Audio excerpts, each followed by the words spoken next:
Deuteronomy, chapter 13. If a prophet, or one who foretells by dreams, appears among you and announces to you a sign or wonder, and if the sign or wonder spoken of takes place, and the prophet says, "Let us follow other gods, gods you have not known, and let us worship them," you must not listen to the words of that prophet or dreamer.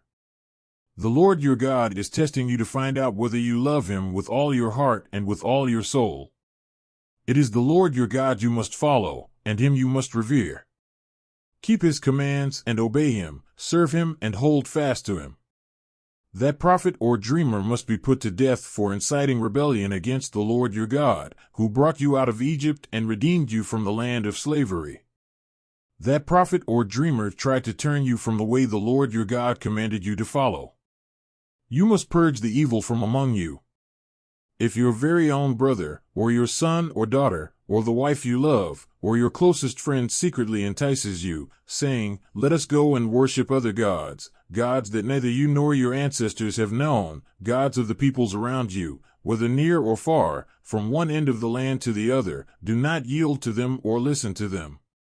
Show them no pity. Do not spare them or shield them. You must certainly put them to death. Your hand must be the first in putting them to death, and then the hands of all the people. Stone them to death, because they tried to turn you away from the Lord your God, who brought you out of Egypt, out of the land of slavery.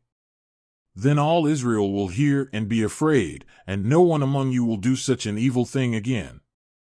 If you hear it said about one of the towns the Lord your God is giving you to live in that troublemakers have arisen among you and have led the people of their town astray, saying, "Let us go and worship other gods, gods you have not known," then you must inquire, probe and investigate it thoroughly.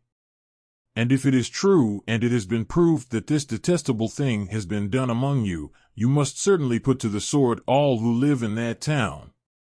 You must destroy it completely, both its people and its livestock. You are to gather all the plunder of the town into the middle of the public square and completely burn the town and all its plunder as a whole burnt offering to the Lord your God. That town is to remain a ruin forever, never to be rebuilt, and none of the condemned things are to be found in your hands. Then the Lord will turn from his fierce anger, will show you mercy, and will have compassion on you. He will increase your numbers, as he promised on oath to your ancestors, because you obey the Lord your God by keeping all his commands that I am giving you today and doing what is right in his eyes. Deuteronomy, chapter 14. You are the children of the Lord your God.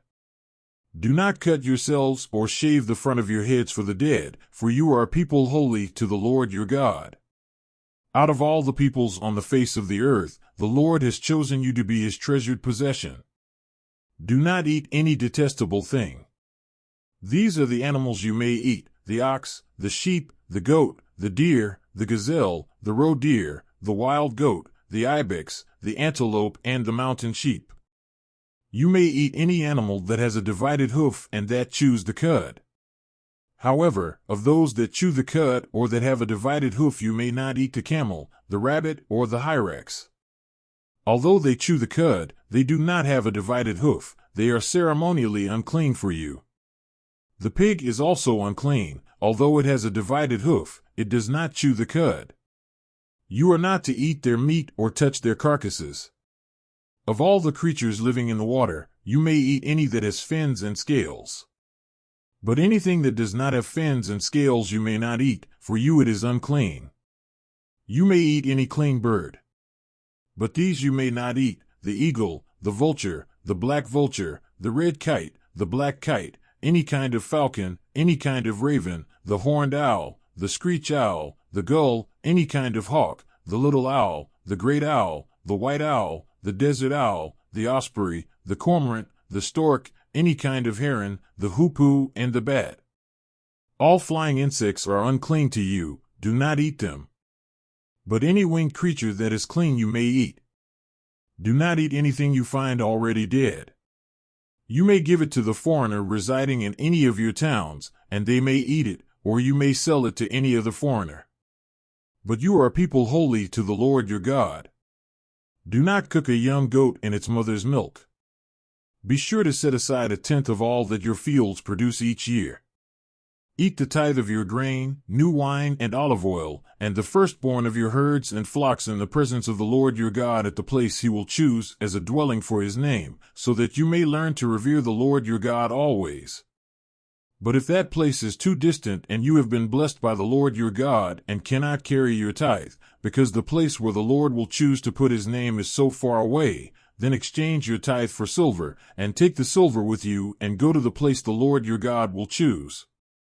Use the silver to buy whatever you like, cattle, sheep, wine, or other fermented drink, or anything you wish. Then you and your household shall eat there in the presence of the Lord your God and rejoice. And do not neglect the Levites living in your towns, for they have no allotment or inheritance of their own. At the end of every 3 years, bring all the tithes of that year's produce and store it in your towns, so that the Levites, who have no allotment or inheritance of their own, and the foreigners, the fatherless and the widows who live in your towns may come and eat and be satisfied, and so that the Lord your God may bless you in all the work of your hands.